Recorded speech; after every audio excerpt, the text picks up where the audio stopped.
So today we are testing out and finding out if you should do this SBC. Jorginho WIJNALDUM. Oh my goodness, this dude is literally 5'9", high work rates, right-footed like Cristiano Ronaldinho, 4-star skill moves, and a 5-star weak foot. We love to see it. He might even get a 5-star skill moves if they win this game, because this is a dynamic card. If Roma defeats Sevilla, this guy's getting upgrades. He could play CM, centre the defensive mid, right mid, and cam. Oh, the versatility is insane. Now looking at this card right here, simply put a shadow, because I want to see him as a box-to-box midfielder. He's basically in the Gullet Club. He has all the stats above high 80s and then 290s. So you know what I'm saying? So this card is looking wondrous. We'll see how he performs in game.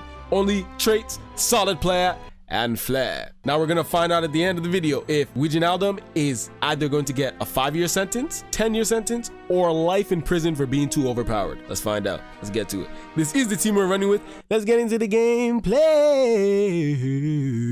Now the game starts off when we get the ball to WIJNALDUM just to see how he feels on the ball, and I was pleasantly surprised. Good movement on the ball, pretty responsive.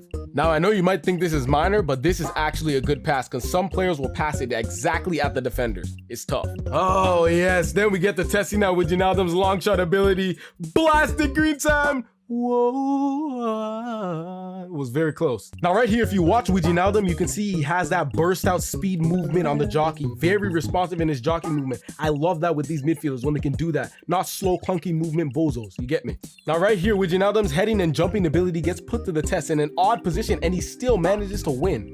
Lovely. We love to see it. Now think about your play style when it comes to this. Do you like a midfielder that can dribble the ball around and can move around and create plays for you? This is the guy, I believe, because he can just move, R1 dribbling, very responsive. We love to see it. Now his shooting is still pretty good. If I would have green timed this, I believe it would have went top bins. It was close though, but it is what it is. This is where you know you have an elite passer. Like this is a bad pass. His players should at least possibly get that. But because he's an elite passer, it rewards you with a bad pass. That's good. And his partner in crime, Tammy Abraham. Celebrate, whoa, let's celebrate.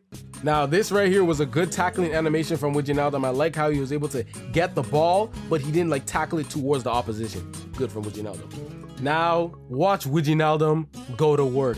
We get the ball right back into him right here, and WIJNALDUM with the boom shakalaka. Beautiful finish, and he celebrates. Good finish from him, especially on a green tie. Now right here, we're on the counter, and we want to see what we can do with WIJNALDUM. We set up the powerful, beautiful shot, and he hits the post. He has great shot power on his shooting, it's crazy. Then we start dancing with WIJNALDUM, but we do a little bit too much and get blocked. But look, that's some good R1 dribbling right there. You can really catch your opposition with that. Trust me. Right here, bro, I just want you to see WIJNALDUM go to work. Look at him start cooking. He just has this swift, like, boom, caught him.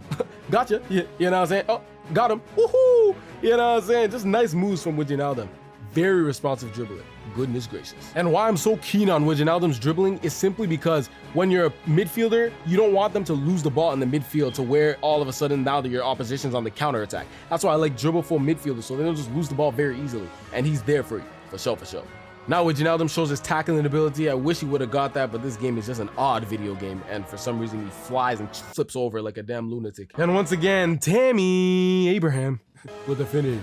Now WIJNALDUM is currently 200k on the market, which is kind of a lot, but if you got the fodder. So is WIJNALDUM worth it? Let's be honest right here. This card was moving swift, interceptions on point, dribbling nice. I was cooking with him. Like this card was passing no issues, and he could win in the air. He won a few times. Yo, this card, unbelievably nice. Oh my goodness. But don't forget, he also gets an upgrade if they win. So let me just be honest right here. If this card gets an upgrade, life in prison. For sure, for sure. But right now, I say 15 years. 15 years in prison. But when he gets upgraded, hopefully if Roma wins, life in prison. This card could shoot. WIJNALDUM has always been a good finisher in all the FIFAs I've played. When he gets the opportunity to score, he can do it. Box to box, all around, wonderful card. This card is definitely worth it in the SBC, in my opinion. I don't know if you guys have a Serie A squad, but if he gets upgraded, he's him. For sure, for sure. I also reviewed this guy right here, and I also have this gameplay right here, if I got rank 1 or not. And be sure to like, comment, subscribe, and I'm most definitely out. Adios. Adios, amigos.